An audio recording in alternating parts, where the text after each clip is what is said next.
اس میں مسکین کا بھی حق ہوتا ہے، یتیم کا بھی حق ہوتا ہے، کمزور کا بھی حق ہوتا ہے، سائل کا بھی حق ہوتا ہے۔ سخت جملہ ہے پر چلو کوئی بات نہیں، کبھی کبھی کڑوی گولی سے بھی فرق پڑتا ہے۔ بعض لوگوں کو اللہ نعمت دیتا ہے، وہ سانپ بن کے بیٹھ جاتے ہیں، وہ سمجھتے ہیں ہمارا حق ہے، اور کسی کو دے کے احسان جتلاتے ہیں۔ میں ایک محفل میں گیا تو مجھے کہنے لگے 2 عمرے کے ٹکٹ بھی ہم نے دینے ہیں تو آپ نکال کے جائیں۔ میں کہا جنہوں دینے دے چپ کر کے دے دیو، یہ نہیں دیے جاتے۔ آپ نے اس کی فوٹو ہی بنانی ہے، کسی کو عمرہ کرا رہے ہو، چپ کر کے دے دو، ختم ہو گئی بات۔ بچیوں کی، غریب بچیوں کی شادی کرانی ہے تو وہ ساری لائنوں میں بنا کے تصویریں بنانے کی کیا ضرورت؟ آپ سانپ بن کر نہ بیٹھیں۔ اللہ نے جو نعمت دی ہے، اور مشکات میں حدیث ہے، حضور علیہ السلام نے فرمایا رب تمہیں جو رزق دیتا ہے تمہارے ضعیف اور کمزور لوگوں کی برکت سے عطا کرتا ہے، تو ان کی برکت سے تو تمہیں مل رہا ہے، اور تم تکبر کرتے جا رہے ہو، غرور کر رہے ہو، اور تم کہتے ہو نہیں یہ میرا حق تھا۔ حق نہیں تھا بھائی، خدا نے اپنے فضل سے عطا کیا۔ اچھا پھر کچھ بندے بھول ہی جاتے ہیں، گاؤں سے آ کر پڑھنے والے بھول ہی گئے کہ کس کی ماں نے کتنا زیور بیچا تھا۔ وہ جدی پشتی امیر بن جاتے، وہ کہتے ہو نہیں جی اللہ دا فضل ہے جی، دادا جی دی بھی بڑی گل سی۔ بھئی دادا جی دی گل صرف زمین نال ہوندی ہے؟ ویسے آپ ایک اچھا انسان کہیں، جھوٹ کیوں بولتے ہیں؟ صحیح بخاری میں حضرت ابو ہریرہ رضی اللہ تعالیٰ عنہ سے حدیث مروی ہے، بڑی مشہور ہے۔ نبی پاک علیہ السلام نے خود ایک قصہ بیان فرمایا بنی اسرائیل کا۔ حضور فرمانے لگے 3 شخص تھے، ایک کوڑ کے مرض میں مبتلا تھا، کوڑا تھا، ایک گنجا تھا، ایک نابینا تھا، ہر وقت پریشان رہتے تھے۔ میرے رب نے ان کو آزمانے کا فیصلہ کیا۔ دیکھو اللہ کے آزمانے کا طریقہ کیا ہے۔ ایک فرشتہ انسانی شکل میں آیا سب سے پہلے، جس کو کوڑ کا مرض تھا، اس کے پاس آیا۔ حضور سید عالم صلی اللہ تعالی علیہ وسلم بیان فرماتے ہیں، اس نے آ کے اس سے کہا کیا چاہتے ہو؟ اس نے کہا یار مجھے کوڑ کا مرض ہے، لوگ مجھ سے نفرت کرتے ہیں، گھن کرتے ہیں، کاش میری کھال ٹھیک ہو جائے، جلد ٹھیک ہو جائے، بیماری چلی جائے۔ تو فرشتے نے ہاتھ پھیرا، اللہ نے شفا عطا کر دی۔ شفا کس نے دی؟ ہاتھ کس نے پھیرا؟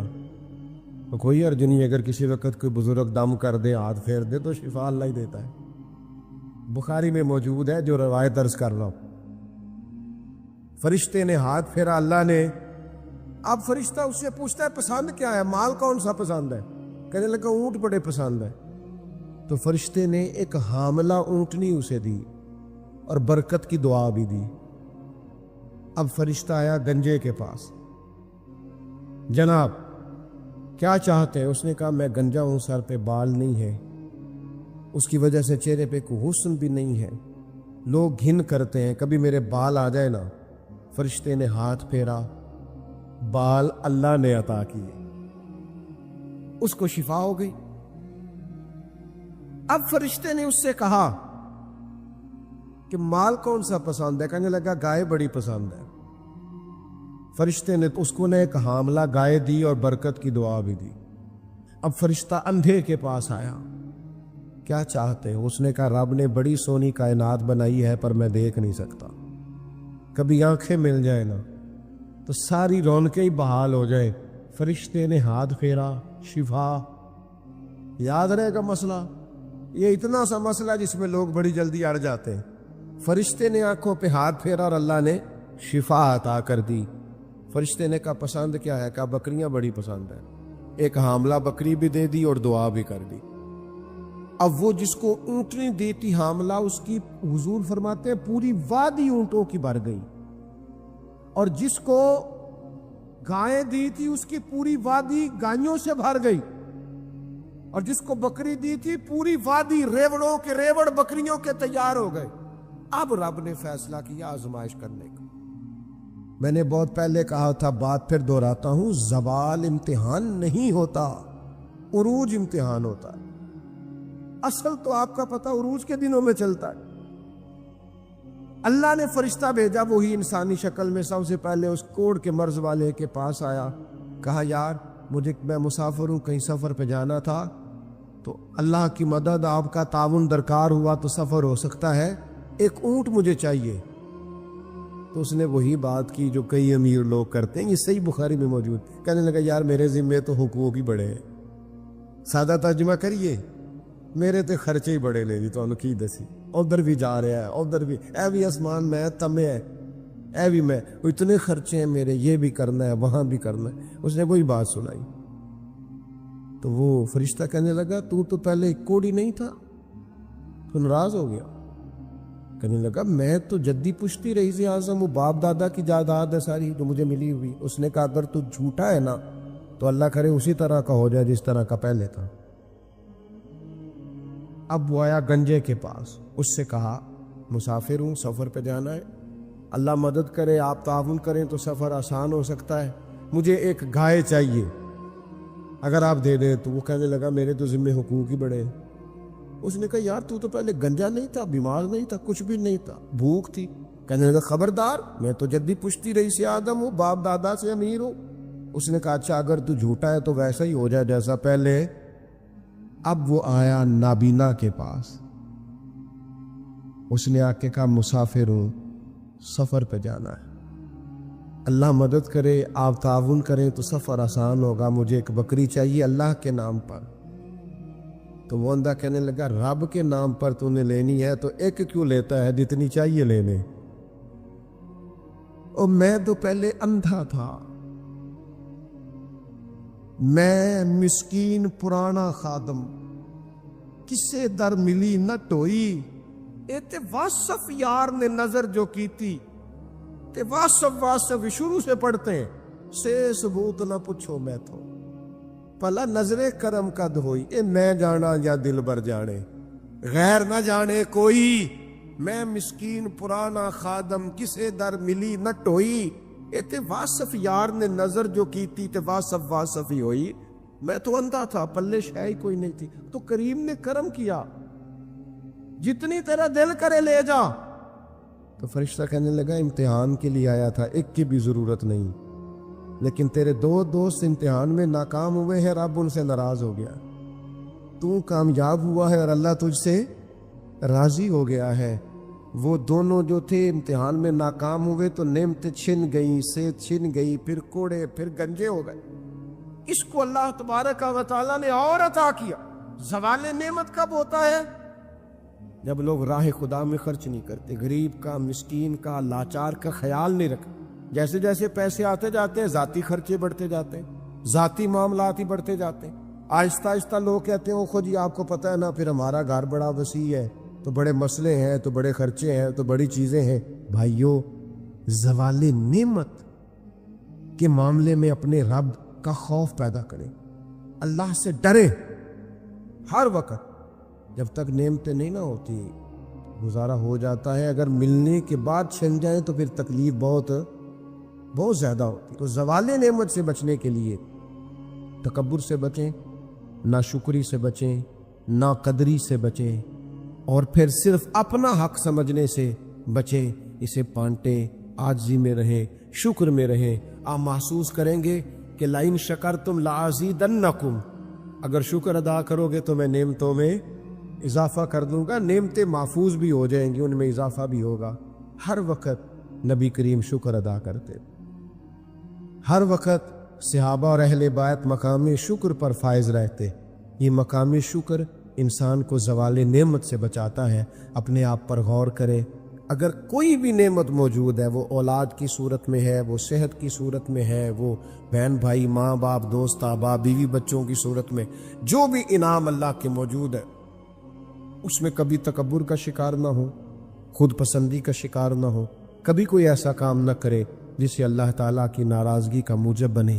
اللہ تبارک و تعالیٰ ہمیں عمل کی توفیق عطا کرے.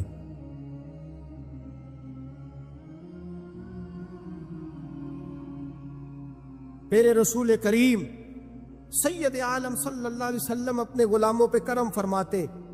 شاہ ولی اللہ محدث دہلوی ہندوستان میں جتنے مکاتب فکر ہیں سب کے متفقہ پیشوا ہے شاہ ولی اللہ. جو بھی کسی مکتبہ فکر سے تعلق رکھتا ہے، شاہ ولی اللہ صاحب سے اس کا سلسلہ حدیث ملتا ہے. شاہ ولی اللہ صاحب کہتے ہیں میرے ابا جی شاہ عبد الرحیم محدث دہلوی بیمار ہو گئے، ساری زندگی نبی پاک کا دین پڑھایا، ساری زندگی حضور کے فرمان سے لوگوں کو آگاہ کیا، قرآن و سنت کا درس دیا، فالج ہو گیا، لوگ باتیں کرنے لگے۔ کہتے ہیں میرے والد صاحب کہتے ہیں میں رونے لگا کہ یا رسول اللہ میں کسی اور کا تو نہیں، میں تو آپ کا ہوں، نظر کرم ہونی چاہیے۔ فرماتے ہیں میرے والد گرامی کہ اچانک میرے گھر میں روشنی پھیلنے لگی، خوشبو آنے لگی، اور میرے استاد گرامی شاہ عبدالعزیز محدث دہلوی خواب میں آئے، کہنے لگے عبدالرحیم یہ چارپائی سیدھی کر، جس طرف تیری چارپائی کے پیر ہے یہ دروازہ اس طرف کھلتا ہے، جلدی سے سائیڈ بدل۔ کہتے ہیں میں نے فٹافٹ شاگردوں سے کہا سائیڈ بدل دی۔ میں نے کہا استاد جی کیا ہونے لگا ہے؟ کہنے لگے تیرے گھر میں رسول اللہ تشریف لا رہے ہیں، نبی پاک کی جلوہ فرمائی کا وقت ہے۔ انفاس العارفین میں شاہ ولی میں نے اس آدمی کی بات چھیڑی ہے جو سب کے متفقہ ہے۔ کہتے ہیں اندر آئے، نور آیا، روشنی آئی، خوشبو آئی۔ شاہ عبدالرحیم صاحب کہتے ہیں میں کیا دیکھتا ہوں، مصطفیٰ کریم آئے ہیں، ایک طرف ابو بکر صدیق ہے، دوسری جانب مولا علی شیر خدا ہے۔ فرماتے حضور تشریف لائے، اپنا کوئی ملے تو دکھ سارے یاد آ جاتے ہیں۔ کہتے ہیں وہ بیماری کا دکھ، ایک تنہائی، ایک غربت، ایک بیماری، ایک بڑھاپا، ایک لوگوں کے تانے، حضور کو دیکھا نا تو میرے آنسو دریا کی طرح بہے۔ کہتے ہیں رسول پاک میرے قریب آئے، میں فالج زدہ تھا، اٹھ نہیں سکتا تھا، چارپائی پہ بیٹھے بیٹھے میں نے حضور کے سینے پہ سر رکھ دیا اور رونے لگا، میرے آنسو حضور کے کرتے پہ گرنے لگے۔ کہتے ہیں نبی پاک کی داڑھی مبارک میرے چہرے سے لگنے لگی۔ اتنی تسلی دی محبوب نے، اتنی تسلی دی کہ فرماتے اگلے پچھلے سارے غم ہی میں بھول گیا، مجھے لگا کہ دنیا کا خوش قسمت خوش نصیب شخص میں ہوں اور مجھے فرشتے جن اور انسان سلامی دینے آ رہے۔ شاہ عبدالرحیم صاحب کہتے ہیں جہاں جہاں درد تھی نبی پاک نے دستے شفا پھیرنا شروع کیا۔ کہتے ہیں ہاتھ حضور کا لگتا گیا، شفائے اللہ عطا فرماتا گیا۔ فرماتے شفائیں دوڑ گئی، خوشبوئیں پھیل گئی، طاقتیں آ گئی۔ فرماتے حضور نے تھپکی دی، کہا بس کر دے میں آج ہو گیا ہوں، میں آج ہو گیا ہوں۔ تسلی دی مصطفیٰ کریم، تسلی۔ خواب میری وچ آیا ماہی، میں اودے گل وچ پا لئیاں باواں، پھر ڈر دی ماری اکھ بھی نہ کھولا کتے پھر وچھڑ نہ جاواں۔ چر ہویا مینوں ترلے لیندیاں، کدی موڑ میرے ول واگاں۔ خواب میری وچ ایک وار دیا میں ساری عمر نہ جاگا۔ کہا نبی پاک بس کرنا آج ہو گیا ہو۔ کہتے میرا دل کیا کہ حضور جا رہے ہیں تو کوئی تحفہ ہی عطا کر دے، اور پھر دل کیا کہ کبھی حضور اپنی داڑھی کے 2 بال مبارک منہ مبارک دیتے تو میرے نصیب چمک جائے۔ کہتے ہیں میرے دل میں خیال تھا، قربان جاؤں میرے رسول پاک نے یوں داڑھی پہ ہاتھ پھیرا اور 2 منہ مبارک اتارے، فرمایا چل یار فکر نہ کر تو رکھ لے۔ کہتے حضور نے مجھے دیے، اللہ کے حبیب جانے لگے، دروازے تک پہنچے تو میں نے اپنی چارپائی کو ٹٹولا تو بال ہی نہیں۔ میرے دل میں خیال آیا منہ مبارک کہاں گئے؟ کہتے ہیں نبی پاک نے رخ پھیرا اور حضور نے فرمایا تکیہ اٹھا کے دیکھ، میں نے تیرے تکیے کے نیچے رکھ دیے، تکیہ اٹھا کے دیکھ۔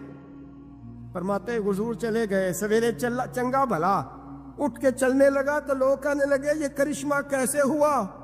میں نے کہا اس نے شفا دی ہے، جو شفا دینے والے کا محبوب ہے، جو شفا دینے والے کا حضور علیہ السلام کا دست مبارک گرا ہے، شفا ہو گئی۔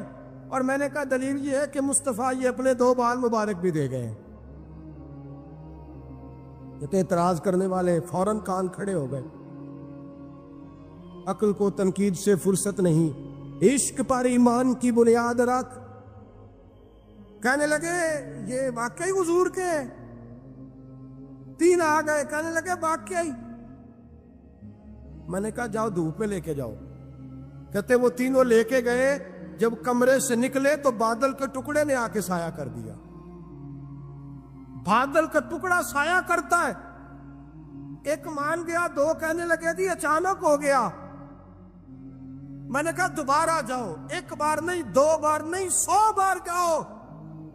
میں رسول اللہ کا نوکر ہوں, میں نوکری کر کے کھاتا ہوں, جھوٹ بول کے نہیں کھاتا. میں حضور کے نام پہ جھوٹ بولوں گا؟ اور جس کو نوکری کرنے سے وہ راج کے دے, اسے جھوٹ بولنے کی کیا ضرورت ہے؟ فرمایا وہ دوسری بار گئے, سایہ پھر ہوا, آ کے میرے قدموں سے لگ گئے, کہنے لگے آپ بالکل ہی سچ کہہ رہے ہیں. ایک اور جماعت آ گئی, کہنے لگے ہمیں بھی زیارت کرائیں. میں نے تالے میں رکھے ہوئے تھے, تالا کھولتا ہوں تو کھلتا ہی نہیں, کھولتا ہوں تو کھلتا ہی نہیں. کہنے لگے شاہ جی خیر تو ہے, کیوں نہیں کھلتا؟ تو میں نے نظر ڈالی, میں نے کہا تم میں کوئی ایسا تو نہیں جس پہ غسل فرض ہو؟ غسل فرض ہو. ایک بندہ گردن جھکا کہنے لگا حضرت غلطی ہو گئی, میں فٹافٹ آ گیا نا, آ نہیں سکا. میں چل نکل مجمع سے. جو رب اپنے محبوب کے وجود پر مکھی نہیں بیٹھنے دیتا, جس نے محبوب کا سایہ نہیں بنایا کہ کسی کا پیر نہ آ جائے, وہ محبوب کے منہ مبارک کے قریب ناپاک آدمی کو آنے دے گا؟ نکل. کہتے مجمع سے نکلا, میں نے چابی لگائی تو تالا فوراً ہی کھل گیا. واللہ وہ سن لیں گے, فریاد کو پہنچیں گے ہم. اتنا تو ہو کوئی فریاد کرے دل سے. نبی کریم سید عالم نور مجسم صلی اللہ تعالی علیہ وسلم کسی کو روتا دیکھ کے رو پڑتے تھے, کسی کو روتا دیکھ.